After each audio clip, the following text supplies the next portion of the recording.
16절을 우리가 살펴보도록 하겠습니다. 함께 서로 교독하도록 하겠습니다. 로마서 1장 1절에서 16절 말씀입니다. 제가 먼저 읽겠습니다. 예수 그리스도의 종 바울은 사도로 부르심을 받아 하나님의 복음을 위하여 택정함을 입었으니 이 복음은 하나님이 선지자들을 통하여 그의 아들에 관하여 성경에 미리 약속하신 것이라. 그의 아들에 관하여 말하면 육신으로는 다윗의 혈통에서 나셨고 성결의 영으로는 죽은 자들 가운데서 부활하사 능력으로 하나님의 아들로 선포되셨으니 곧 우리 주 예수 그리스도시니라. 그로 말미암아 우리가 은혜와 사도의 직분을 받아 그의 이름을 위하여 모든 이방인 중에서 믿어 순종하게 하나니 너희도 그들 중에서 예수 그리스도의 것으로 부르심을 받은 자니라.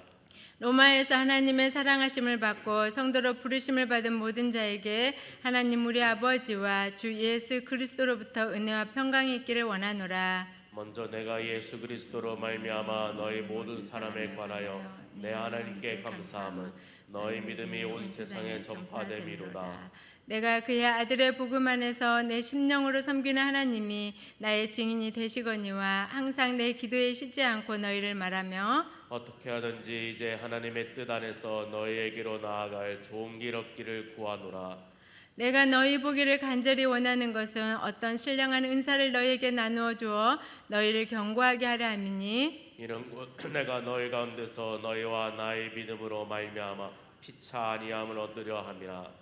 형제들아 내가 여러 번 너희에게 가고자 한 것을 너희가 모르기를 원하지 아니하노니 이는 너희 중에서도 다른 이방인 중에서와 같이 열매를 맺게 하려 함이로되 지금까지 길이 막혔도다. 헬라인이나 야만인이나 지혜 있는 자나 어리석은 자에게 다 내가 빚진 자라.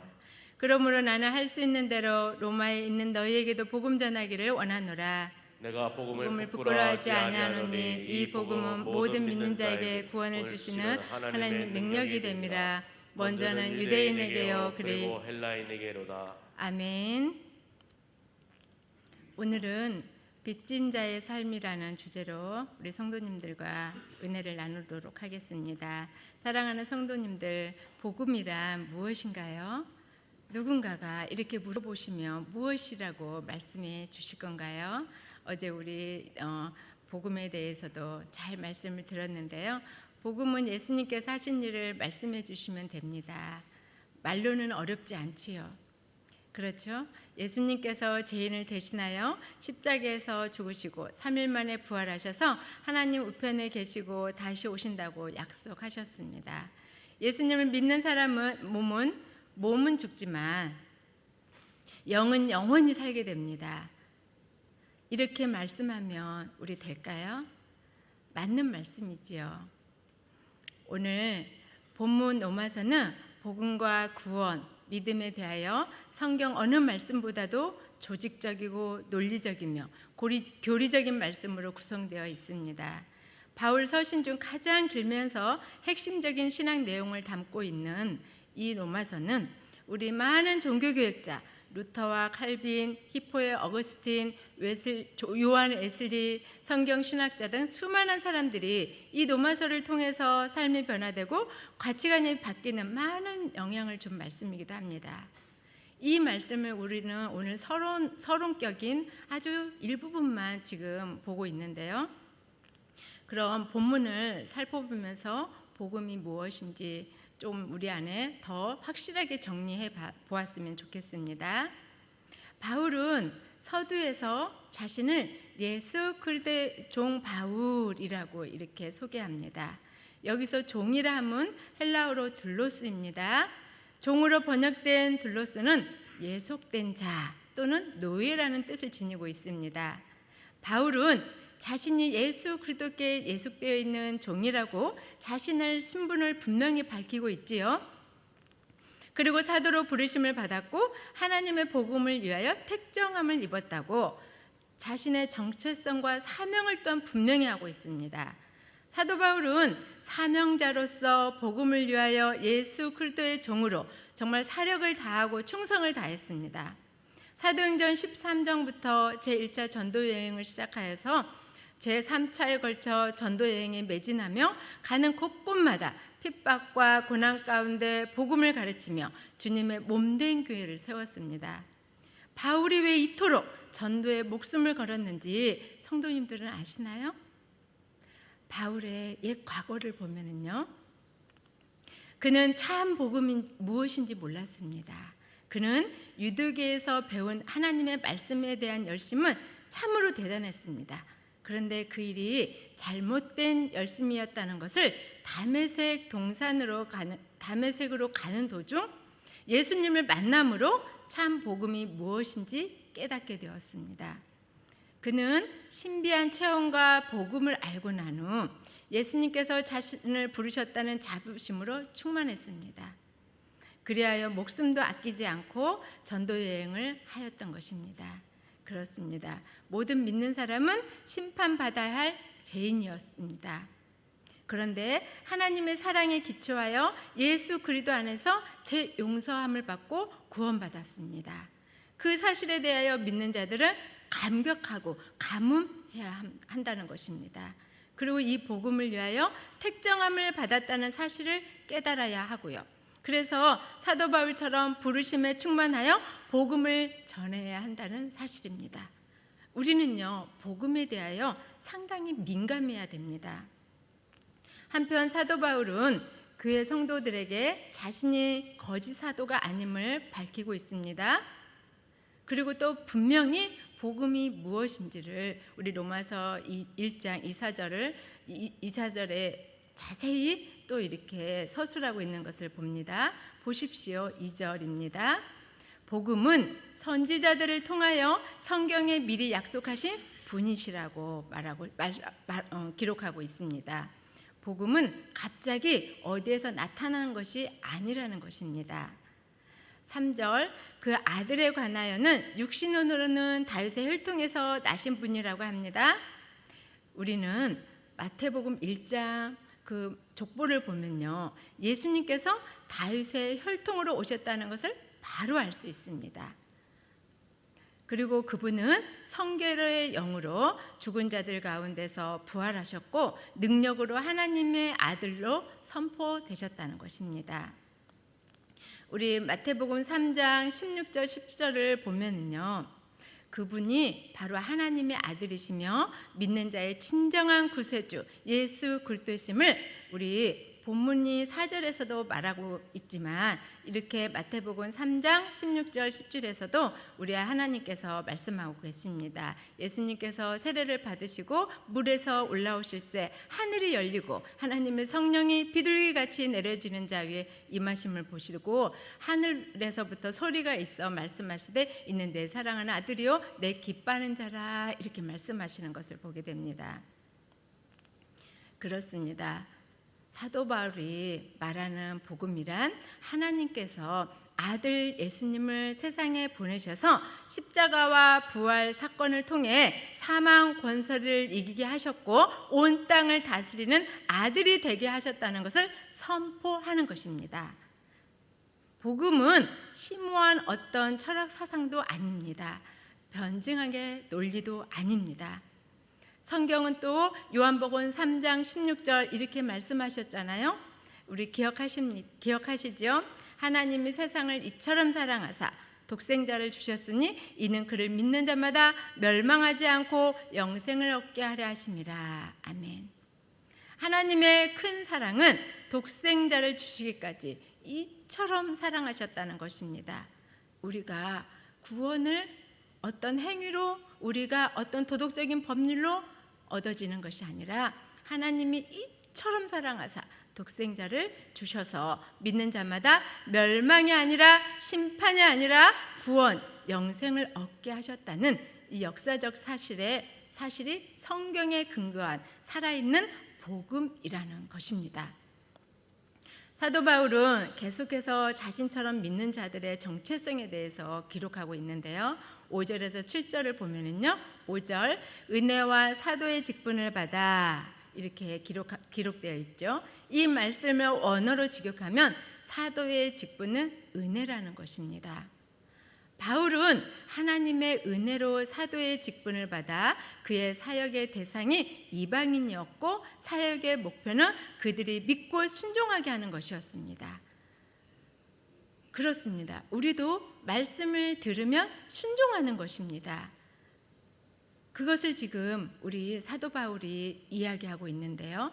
당시 로마에 살고 있는 구성원 대부분이 이방인이었습니다. 6절을 보십시오. 너희도 그들 중에서 예수 그리스도의 것으로 부르심을 받은 자. 그러니까 사도만 말하는 것이나 여기서는 사도라 일컬어지는 원어로 보면 파송된 자이거든요. 그러니까 예수로 부르심을 받은 자들, 또 파송된 자들에게 우리 사도 바울은 7절에서 로마에서 하나님의 사랑하심을 받고 성도로 부르심을 받은 모든 자라 이렇게 호칭하잖아요. 이 호칭에서 우리 모두는 복음에는 차별이 없음을 보게 합니다. 그리고 예수 안에서 바울과 로마 교회가 어떤 관계인지 밝히고 있는데요. 로마 교회 성도들에게 은혜와 평강이 있기를 원한다고 합니다. 바울의 이런 모습에서 우리 공동체가 어떤 관계인지 서로 알아 격려하며 은혜와 평강이 있기를 서로 기도하고 격려했으면 좋겠습니다. 그러면서 바울은 로마 교회에 감사 인사를 합니다. 8절 감사의 이유는요, 로마 교회의 믿음이 온 세상에 전파되었기 때문입니다. 로마 교회는 사실 사도 바울이 가서 세운 교회가 아닙니다. 그런데 이 소식을 어떻게 전해 들었을까요? 당시 로마 교회의 핍박으로 인하여 기독교인들이 여기저기 흩어져 살게 되었습니다. 그때 우연히 고린도에서 만난 브리스가와 아굴라에게 이 소식을 자세히 듣게 되었던 것입니다. 그래서 9절 보면은요, 바울은 로마 교회와 성도들을 기억하며 기도하기를 쉬지 않았고 10절 어떻게 해서든지 하나님의 뜻으로 로마 교회로 갈 수 있는 좋은 길이 열리기를 간구하고 있었습니다. 왜 그토록 바울이 로마 교회를 방문하려 했는지 몇 가지 이유와 목적을 보면은요, 로마서 우리 1장 11절에서 15절을 보면 알 수 있습니다. 11절을 보십시오. 내가 여러분을 간절히 보고 싶어하는 것은 너희에게 신령한 은사를 좀 나누어 주어 너희를 견고하게 한다는 것입니다. 바울이 말하는 신령한 은사와 견고함이란 영적인 것을 말하고 있어요. 당시 로마의 박해 가운데 또 앞으로 닥칠 고난 가운데 성도들을 신앙으로 말씀으로 우리 사도 바울이 섬기고 싶다는 것입니다. 이 표현을 이렇게 말씀했어요. 그리고 두 번째는 12절인데요. 너희와 나의 믿음으로 피차 안위함을 얻으려 한다고 이렇게 합니다. 이는 복음 안에서 서로 나누고 섬기는 아름다운 영적 교제를 갖고자 하는 것입니다. 그리스도인에게 영적 교제는 매우 중요하지요. 하나님은 복음으로 인하여 그리스도 안에서 새로운 가족 공동체를 주셨는데요. 믿음의 공동체는 말씀 안에서 서로 은혜를 나누고 사랑을 나누고 위로하는 가운데 복음으로 하나 되는 연합, 곧 그리스도의 연합을 경험하는 것은 매우 중요합니다. 공동체 안에서 건강하게 성장하고 성숙해지는 것이 하나님이 기뻐하는 모습이기 때문입니다. 아이가 가정의 울타리 안에 있을 때 보호받고 건강하게 성장하는 것처럼 공동체도 이와 마찬가지입니다. 바울은 로마 교회와 믿음의 교제를 통해 피차 안위함을 얻고 또 우리 13절을 보면요, 너희 가운데 다른 이방인 중에서와 같이 열매를 맺게 하려 한다고 했습니다. 사도행전 13장 14장을 보면 안디옥 교회는 바울과 바나바를 선교사로 파송하면서 그들이 전한 복음에 많은 열매를 맺게 되는 것을 보게 되었습니다. 그들은 하나님의 복음이 차별 없다는 것을 경험했지요. 유대인들이 주 예수의 은혜로 구원을 얻는 것처럼 복음은 이방인에게도 성령을 주셔서 예수님을 믿으면 구원해 주신다는 사실을 통해 바울은 로마 교회에 가서 복음으로 열매 맺기를 소원했지만 길이 막혔다는 것을 이렇게 호소하고 있습니다. 자, 그리고요, 우리 복음으로 이제 충만한 바울은 14절을 보십시오. 자신은 현재 빚진 자의 상태임을 고백합니다. 왜냐하면 예수 믿는 자를 핍박하던 사울을 예수님께서 만나주시고 구원하여 주신 큰 은혜의 빚진 자라는 소명이 그로 하여금 복음의 지경을 넓혔고 또 로마에 가서 전할 수 있는 대로 전도하기를 열망했던 것입니다. 바울에게 있어서 복음은 너무나도 소중하고 기쁨이었고 자랑이었습니다. 자, 16절을 보세요. 내가 복음을 부끄러워하지 아니하노니 이 복음은 모든 믿는 자에게 구원을 주시는 하나님의 능력이 됨이라. 아멘. 그렇습니다. 바울은 복음을 대단히 자랑스러워했습니다. 왜냐하면 복음 안에 하나님의 의가 계시되어 있고 믿음에서 믿음에 이르게 하기 때문입니다. 고린도전서 9장 16절에 사도 바울의 고백이 이렇게 기록되어 있습니다. 제가 읽어드리겠습니다. 내가 복음을 전할지라도 자랑할 것이 없음은 내가 부득불할 일입니다. 만일 복음을 전하지 아니하며 내게 화가 있을 것이로다. 이렇게 우리 사도 바울이 고백한 것처럼 바울에게는 빚진 자의 사명의식과 복음에 대한 열망으로 가득했습니다. 바울의 복음에 대한 열망으로 충만한 모습을 보며 이른 아침 우리 안에 빚진 자의 의식이 있는가? 우리 또 두 번째는요, 복음의 전파에 대한 열망이 있는가? 묵상하면 좋겠습니다. 바라기는 우리 모두 영혼 구원에 대하여 관심을 가지고 전도하는 일에 다양한 방법으로 힘썼으면 좋겠습니다. 물론 지금도 잘하고 계시지만 조금 더 우리가 담대히 복음을 사도 바울처럼 전했으면 좋겠습니다. 복음은 해도 되고 안 되는 것이 아니라 꼭 해야 되는 일임을 우리가 기억하고 말씀을 정리해 보도록 하겠습니다. 사도 바울은 복음으로 인하여 변화된 후 스스로 예수 그리스도께 예속된 종이라고 자신을 소개하는 겸손함이 있었습니다. 그는 인생의 주인이 예수시라는 것을 알았습니다. 우리는 예수님을 품고 있지만 인생의 주인이 혹시 내가 이지 않나 돌아보았으면 좋겠습니다. 바울처럼 예수님께 예속되어 모든 것을 맡기고 그분이 원하시는 일에 우리는 충성을 다하였으면 좋겠습니다. 예수님은 전도하러 이 땅에 오셨다고 했습니다. 그분은 우리가 복음 증거하시기를 소망하십니다. 땅끝까지 이르러 복음을 전파하는 것이 우리의 사명입니다. 은혜로 구원받은 자 우리 모두 복음의 빚진 자임을 기억하시고 공동체 안에서 서로 피차 격려하며 사랑으로 서로 기도하며 말씀으로 섬기는 우리 은혜 입은 자를 기억하시면서 이 시간 말씀으로 충분히 묵상하며 함께 기도하길 원합니다. 제가 기도하고 마치겠습니다. 하나님 감사합니다. 우리에게 말씀으로 늘 함께 하시고 복음이 무엇인지를 선명하게 또 말씀을 근거하여 보여주신 하나님 감사합니다. 우리가 복음에 대하여 익히 알고 있지만 복음이 기계적이거나 교리적인 것이 아님을 알게 하시고 복음은 내 온몸으로 경험하며 그 온몸으로 경험한 복음을 널리 알리는 입술이 되게 하여 주시옵소서. 사도 바울이 예수님을 만난 후 그가 어떻게 변화되었는지 우리는 너무나 익히 잘 알고 있습니다. 아는 것으로 그치는 것이 아니라 사도 바울이 예수님을 그토록 열망하며 전했던 것처럼 우리의 삶 가운데서도 복음을 열망하며 복음으로 살아내고 복음을 전하는 그리스도인들이 되기를 간절히 소망합니다. 복음을 정말 오늘 또 전파하는 데 힘쓰며 살아가기를 간절히 소망하고 우리 주 예수님의 이름으로 기도합니다. 아멘.